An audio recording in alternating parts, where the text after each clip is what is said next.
Why, hi there, it's Uncle Ron. How are you? Often I get asked questions, and I think to myself, I should just take 10 or 15 minutes to answer it on video. And so, you're going to be seeing a video from me sometime this week on how you might modernize Stratomatic, the card company.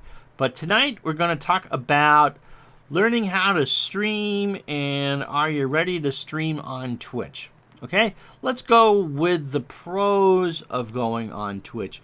The barrier to making money on Twitch is considerably lower than it is on YouTube. I've been on YouTube now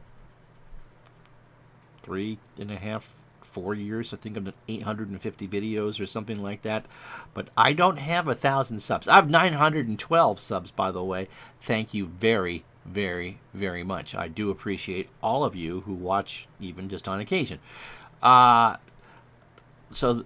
you can do it really with a handful of followers, provided that you stream at certain time or a certain amount of time and have a certain amount of viewers. I think you have to have 3 viewers over a certain amount of time to qualify to get money from Twitch. Okay?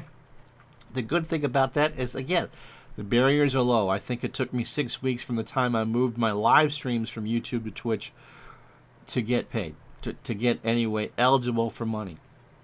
The latency from what I say or what I show, to what you see watching live on Twitch and can respond to is very quick. It is at least twice as fast as it is on YouTube. And so I can look over here to the screen, see what people are talking about in my stream, and react to that quickly. Okay, that is very good. Twitch will pay you at $100 increments. You got to earn $100. It's so again, there's the potential is there, and the more graphics you have in a game, or essentially the more graphics and the more modern you had the game. Let's say if I did FIFA and Madden and the NBA Live series, I'd be doing a lot better than what I'm doing Action PC and or Stratomatic and or OOTP or whatever else that I stream live. So that's the good thing about Twitch, is that you can get paid, and $100 is $100. Now let's go through some of the cons of doing that. The decision for me to go from YouTube to Twitch for my live streaming came for a couple of reasons. A, I wanted some money. YouTube at the time was struggling with how they were going to deal with the Online Protection Act, and they were changing rules for this and that and the other thing, and my streaming software and YouTube really weren't on the same page. And I didn't want to be doing live stuff on a platform that I wasn't sure was going to be there for. I pay to use my software. Okay, this cost me $60 a year to run what I use to do this. And right now, it's just essentially I'm just talking into my webcam, or the webcam I bought a few years ago, and that. So going to Twitch for me was a good thing. Again, audience reaction is faster. I have a possibility of making money, and for me, I haven't really seen much of a drop-off in what I was doing live on YouTube and live on Twitch. Now, everything gets uploaded to YouTube. This video will go straight to YouTube. Now, let's talk about the downside of... Well, first of all, let's talk about the downsides of live streaming. You need to have a computer strong enough that can run not only the program, but your streaming software, and which essentially is mirroring what you're streaming. Okay? First computer I used for that, I mean, you can just use any webcam and a laptop for that. If you're a fan of Rob, ! That's pretty much what he does. It's a very minimal setup that he's got, and it works for him. He does card and dice games. He chats with you. This is all on YouTube, and that's great. But once you start to get computer programs involved, that takes memory. And if you get anything that involves graphics, even such as one of the action PC games, it makes your computer run hot. I remember I burnt myself early on in a stream, oh gosh, September 2 or 3 years ago, because it was just trying to process too much. You've got what's going on the screen that you can see, and it needs to mirror that, so it draws all that again to go onto your streaming software. And we haven't even talked about the upload thing. Don't you even think about trying to do a live stream on a Wi-Fi signal. You're just not going to get enough upload. Your download may be fine, but your upload, you need to do a high definition picture, and that means, so let's say you're doing an action PC or a text-based game, means that people need to be able to read what's on the screen at a minimum. And so 720p isn't going to cut it. I do everything in 1080p. So pretty much you get the same resolution that I have when I see the game. Okay, so that's what you get for live streaming. That's what I do for live streaming.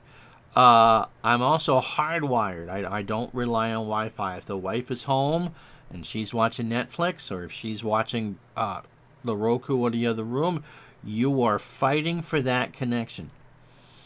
If the phone rings, sometimes you are fighting for that connection. And everything is shared, and people aren't really going to be patient with you if you have an inconsistent video quality on your stream. If it shuts down, they really aren't going to be there. Again, when you're starting out, YouTube is the place to do it. And I guess we'll get to that in a few minutes. People are going to bounce in and out of your streams.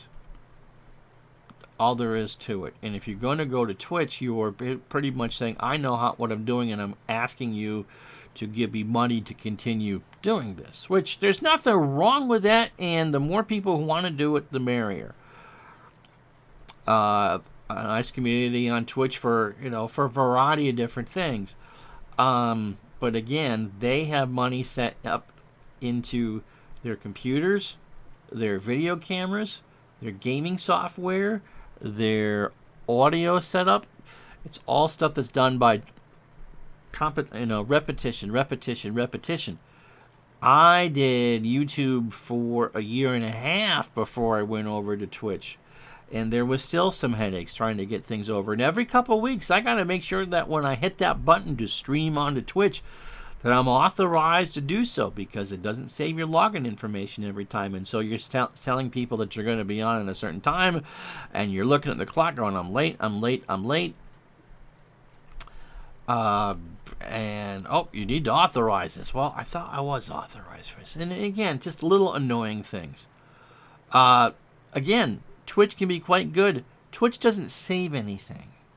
So your streams, I'm on the middle tier for Twitch because I don't average 75 viewers, and I don't stream for 25 hours a month, or for 12 days out of 25. Some months I get that 12 days in, sometimes I get that 25 hours in. But in order to get to that top layer on Twitch where you get more of a share of the money, and we'll get to that in a minute, you need 75 viewers on average for a stream. Not just 75 total viewers, but 75 people watching you at the same time. I get 7.6. And I'm thrilled with it because of what I do. But it's 75 concurrent viewers average on a stream in order to qualify for the top level. And what does that mean? Oh, I'm sure it's a higher chunk of the revenue. Plus, they'll archive stuff for you for 90 days. So you can have everything on Twitch for 90 days. I get 2 weeks. So there's no more than 2 weeks worth of my stuff on my Twitch channel at any given time. So in a regular thing, that's a week's worth of baseball and maybe a couple other streams. Okay? That's why I can directly import from Twitch to YouTube. But if I'm getting paid by Twitch, I have to wait at least 24 hours after the completion of my stream before I can make that stream public on YouTube. And for every person that watches me on Twitch, there are 5 that will watch me on YouTube. They're going to want to watch on their schedule. I try to stream on a regular basis, noon Eastern, 9 Pacific, on Tuesdays and Thursdays, and we're going to try to be doing 8 p.m., 5 p.m. Pacific on Mondays and Wednesdays. And again, hour and a half. It's not going to do you any good to do it for 15, 20 minutes at a time. Just people aren't going to find you. Yes, you can set up subscriptions and get email alerts, but I hear all the time, oh, I didn't realize you were on. I didn't get an email that you were on. Okay, it's not my responsibility to send emails to my subscribers to say, hey, I'm on. So consistency is quite important to be a live streamer that wants money. Now some of the broader issues. We talked about equipment. I've got between monitor number 2, the webcam I'm looking at, the computer which I have, which is a gaming laptop, although most of what I do are games that don't take up a lot of resources. The software takes up a lot of resources. I'm using 12% of my CPU right now just to record myself. And my graphics card, well, it just bounces. I'm looking at it now. Anywhere from 18 to 30% of that gets used just to stream my pretty little face in 1080p. Aren't you excited? So, yes. So, the 1080p webcam, $150. The gaming computer, $1,800. The microphone I use so I sound good, $150. The clippers to get the nose hairs out, never enough. Just never enough. Again, there's a lot of illusion with this. The software I use, $60 a year. Again, you can depending on what you want to do, you don't have to do any of that. But this is all the things that I do to produce what I think is a good-looking broadcast. The light I have is the light I stole from my wife's in the living room. It's a torch. I've got an LED bulb with a frosted glass that lights up this room. This room is pretty gosh darn bright. But it's television. I treat it like it's television, that you're watching me on TV. I don't think many 49-year-olds have CBS sports banners in their room or ABC sports banners. Again, it's all for, I don't want to say the illusion, but to make you realize that you're watching a sports broadcast. Okay, that's just the hardware part. Everyone who streams has a very different style of how they do it. I am asking you to stand behind me like you would in an arcade back in the 80s to watch me play a game. Okay? That's what I'm asking you to do, in essence. Now, I call them straight. It's just my style. I try to do, again, a television broadcast. With graphics and stories and interactive conversation with my chat, and let the game happens. The game happens. There are times that I've never had a perfect stream. Never, ever, ever, ever, ever. If you can get through all the technical stuff, once in a while you'll look over and Twitch is flickering because you're not holding the stream, and you hope that you're still on. Or they're getting grumpy in the chat, and so you kind of have to referee that. Or you got someone who says, you want to buy followers, you get bots and spam bots and all that. It's not as bad on Twitch, at least for me, as it is in some other places. You'll get that anywhere. Plus, you're trying to play the game. And if, in my case, you call the game, and people expect you to call it a certain way. And so you're trying to, it really slows you down. If you've never streamed before, well, it might take you 20 to 30 minutes to play just for you. It takes me an hour to go through a baseball game, about 55 minutes. And that's a couple minutes for a pregame show. It's Sandy Koufax and Tom Seaver here on a beautiful day at Shea Stadium. Let's get to, the television elements to it. The Dodgers are in first place. The Mets are 2 games out, trying to set the scene, trying to give someone who's coming in at 5 after 12 a scene set of what you expect them to, what they expect to see over the next hour. Sometimes you get great games, one of those ones that are not decided in the ninth inning, and sometimes it's over in the second inning, where you might be tempted to go, fine, let's go, and zip right along through it. But no, I've got to maintain an audience for an hour. Some of that audience is paying to watch me, and so regardless of whether I get paid nothing, which is what most of my viewers do, and again, Twitch is all voluntary contributions, okay? YouTube sells the ad time when you get to it, and there's some ad time with Twitch as well. You can get people to pay you on YouTube, but again, you're trying to entertain them. And when you're not feeling well, the game sucks, they're fighting in the chat, which happens in a lot of the bigger streamers. They get into it, and only English in the chat, and you're looking over, and it's Korean and Russian, and God knows what they're saying, and calling this player, you're getting called this, and being told you're boring, and blah blah blah blah blah blah blah. How do you keep focused on what you got going on in front of you when you're looking over to here and for the most part, it goes very well. My people who watch my stuff are well behaved. They're interested in what I'm streaming. They know that if it's a sport they don't like, they're just not going to watch. And some things stream a heck of a lot better than others. Baseball and football do well. Baseball, for me, is my favorite sport. That's what I want to show off. I have a very set thing of what I actually do in a live stream. I try to pick what I think the best matchups are, or if I'm doing a single team replay, what I think the best matchups are. Don't expect people to sit there for the full hour and watch you. They're not going to do it. A couple will. A couple will do it live. And sometimes I've done double headers and have been amazed that I've looked up and it's six people in the third inning of game one, and it's 9 people in the fourth inning of game two, and they've stayed with you, and they're chatting with you, and they're chatting back and forth with others, and all that. Again, it's all very good, and we've got a pretty good handle on it. But all it takes is to have someone having a bad day, to kind of rain on the icing on the cake, or an error. I hit the wrong button. I stop streaming. The internet goes down. You were very much subjected to the perils of being on live television. Because what I basically have built in here is a TV studio from my bedroom. The only thing worse could be if it was from my mother's basement.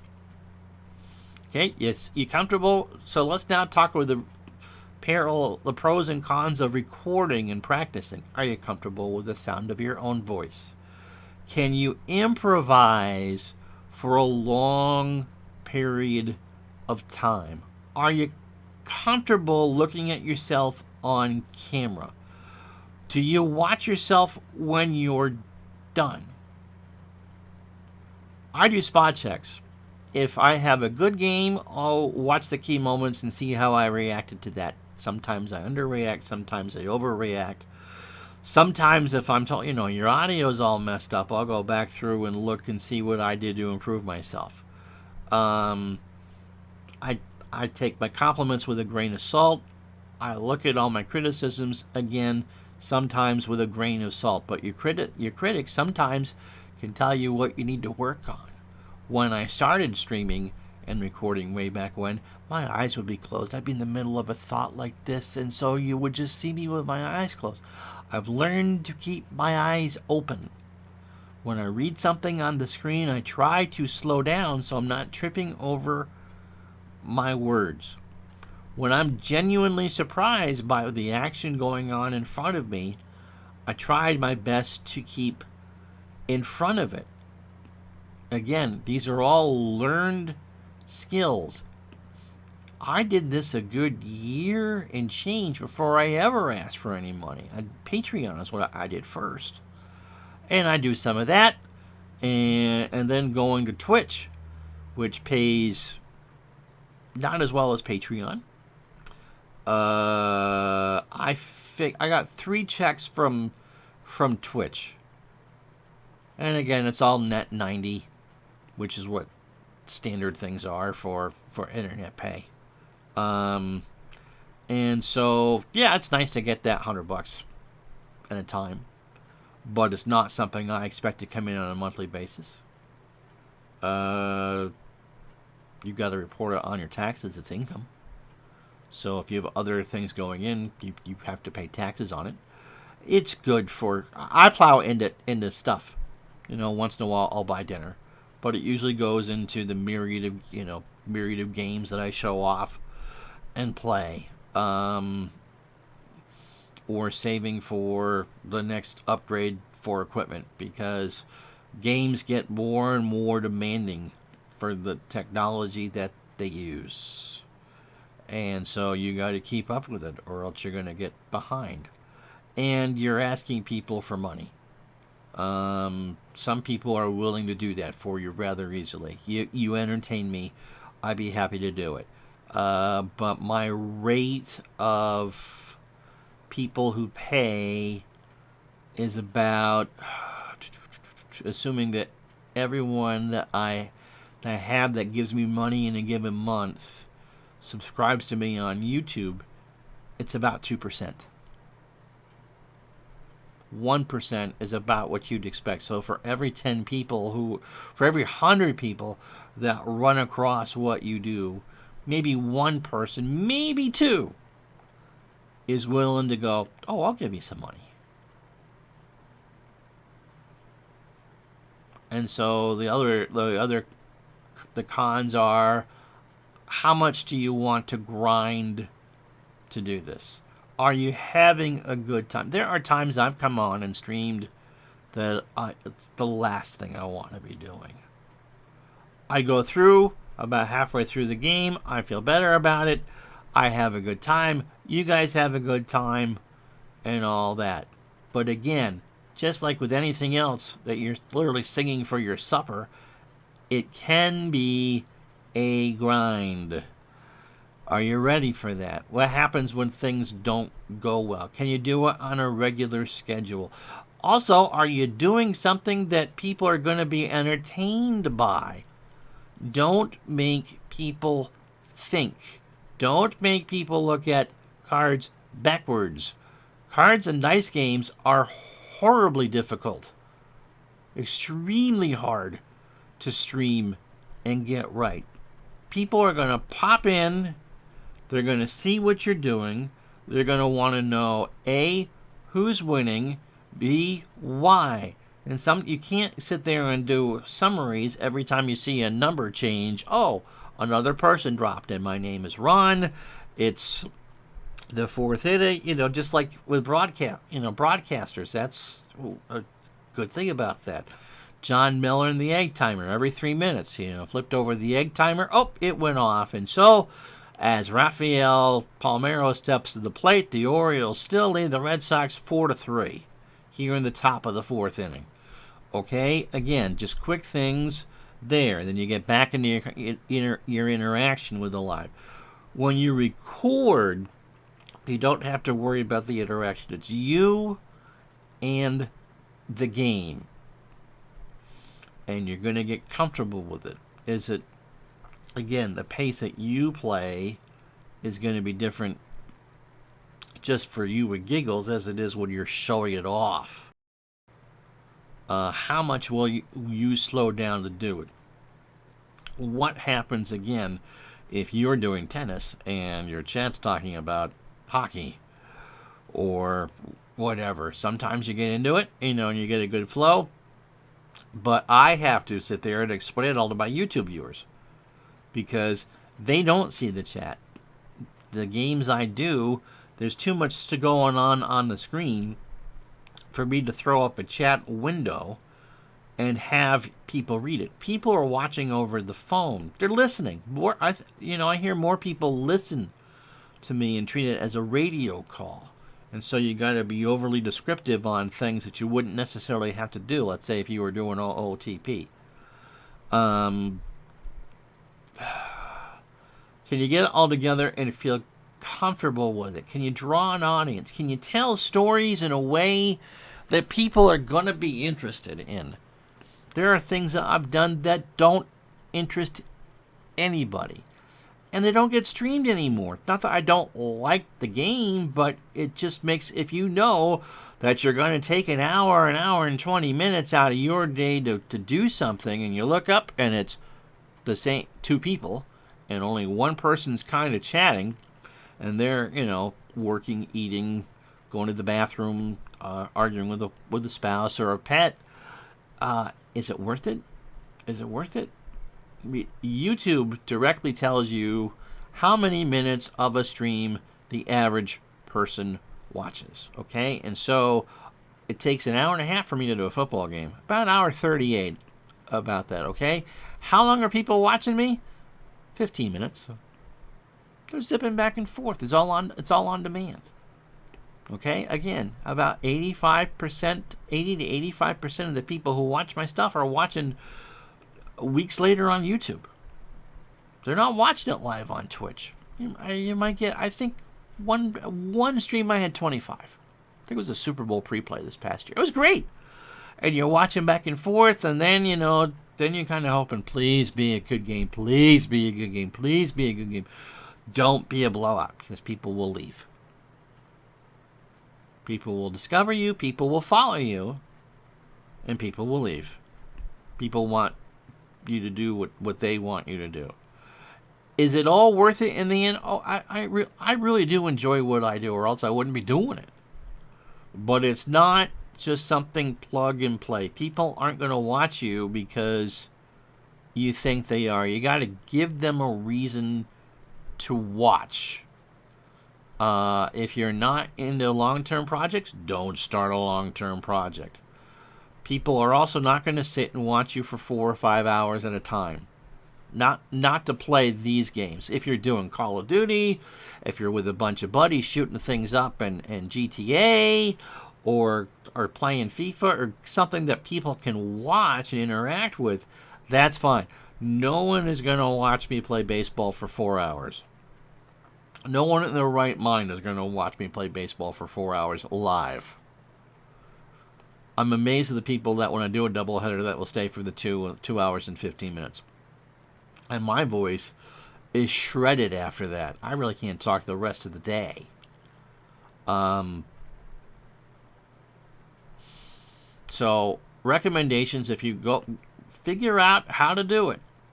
OBS is free. XSplit, the basic stuff, is free. You can record on all of those. You can upload to YouTube. See what kind of audience that you get for what you're doing.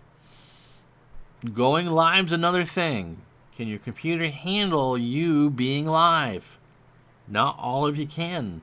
Are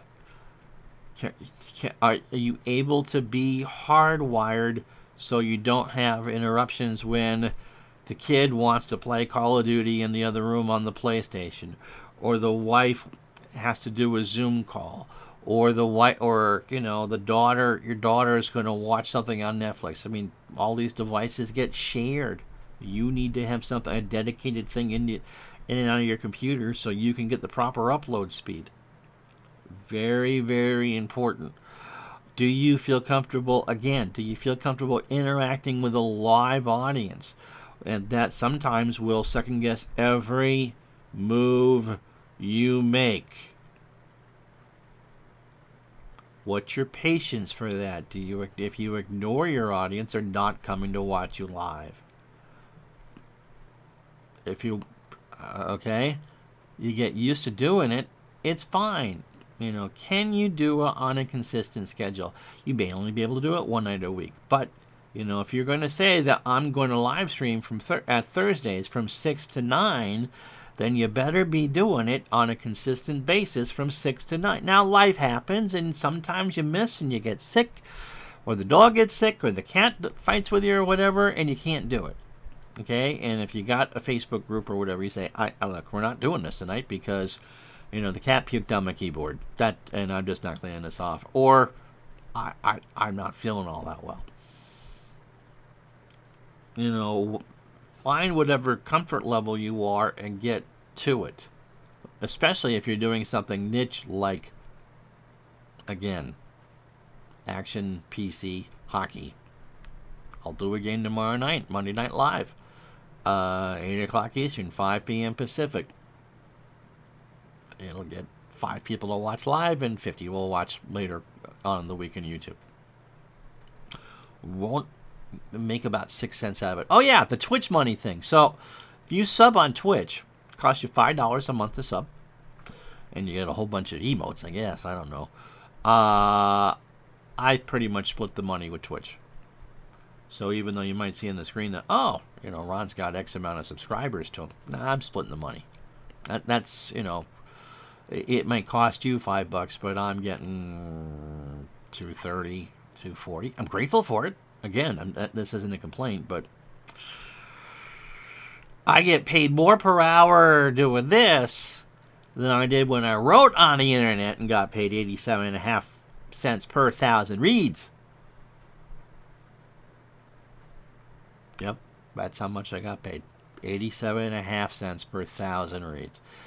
30 cents an hour, 40 cents an hour, maybe 50 cents an hour if a lot of people read stuff over the course of the month. Which would come 90 days later. 12 hours a week, let's say 6 hours a week when you consider my prep time. So 24 to 30 hours a month. It's not waitress money. We aren't buying groceries with what I make on Twitch. Again, that's not a complaint. But, now, if you are a console gamer or a really good gamer on something with lots of vision and can spend the 3 or 4 hours a day and know how to interact with an audience, you can make a pretty decent go at this. Okay? I'm not saying that you shouldn't try it or all that. But for niche things such as what I do, the audience just isn't there. I'm going to go over 1,000 subs some point this year on YouTube. And you know how much that will pay me a year? $30.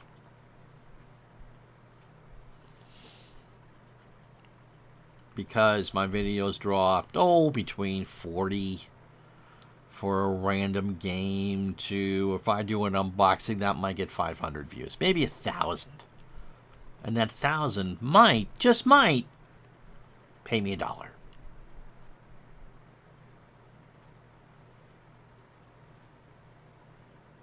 Just thoughts to keep in mind for you. Again, I don't want to discourage anybody from doing this. It's fun. It really is fun. But A, you got to figure out if you want to entertain people, because if you're just sitting there playing the game and not talking, no one's going to watch. Be yourself, obviously. Learn from your mistakes. And then maybe, just maybe, you go over to Twitch, you might be eligible for some money. People are going to watch and have some fun. Again, it's much more fun than the money part of it. But unless you really want to show off the latest and greatest games or do Minecraft or something like that that has a following that people know, the money's nice, but it's not. It's not. It's not. And that's the great... like I said, it's better than what I made writing. But if I sat there and took off my shirt and played with my belly button on Twitch, I'd make a lot more money. Why you'd want to watch a middle-aged man play with his belly button is beyond me. But we don't need to go there. All right. Well, I'm Ron Chuck. Again, thank you for over the 900 subs. I greatly appreciate it. We will talk to you soon. Streaming schedule, because people asked, Monday and Wednesday night, 8 Eastern, 5 Pacific. Monday night, 88, 89 Canadians hockey. If you're watching this in a couple years, it'll all change. Live baseball for you Tuesday and Thursday, noon Eastern, 9 Pacific from 1949. And Wednesday night in prime time, the Lord willing, my voice holds out, the wife is healthy, and all that. And that's at twitch.tv/Retro Sports Network. Thank you so much for watching. I'm Ron. I'll talk to you the next time.